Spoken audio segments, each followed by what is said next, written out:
I'm standing in one of our vineyards that is resting, awaiting planting in the future. This is its second year of resting, and I wanted you to see what we're growing in it. Since we moved organic in 2014, we have actively tried to maintain a permanent living cover within the vineyards. We regard bare ground as dead ground. And what has happened over time is we've built up our soil carbon levels significantly. That helps with moisture holding capacity. It also helps with the microbial activity, the diversity of microbial activity, both fungi and other animals, bacteria.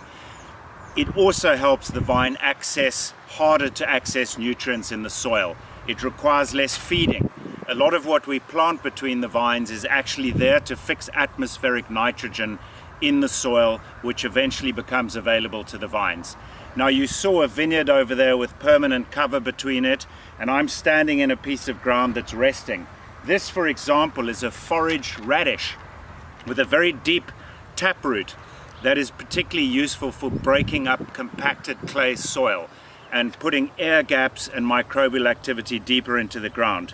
We have a mixture of barleys, we have certain winter grasses, we have nitrogen fixing vetch. We have this rather pretty purple flower called Phacelia, which also has the benefit of fixing some nitrogen in the soil. And then overall, just the sheer biomass over here, broken down by earthworms. Before preparation, we will roll this flat. It'll be taken into the soil and form part of the soil carbon content.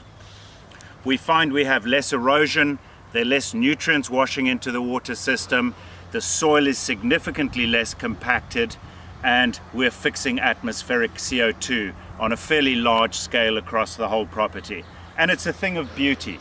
We maintain quite a few beehives on the property, so a lot of this becomes self-seeding eventually, and this is all food for those bees.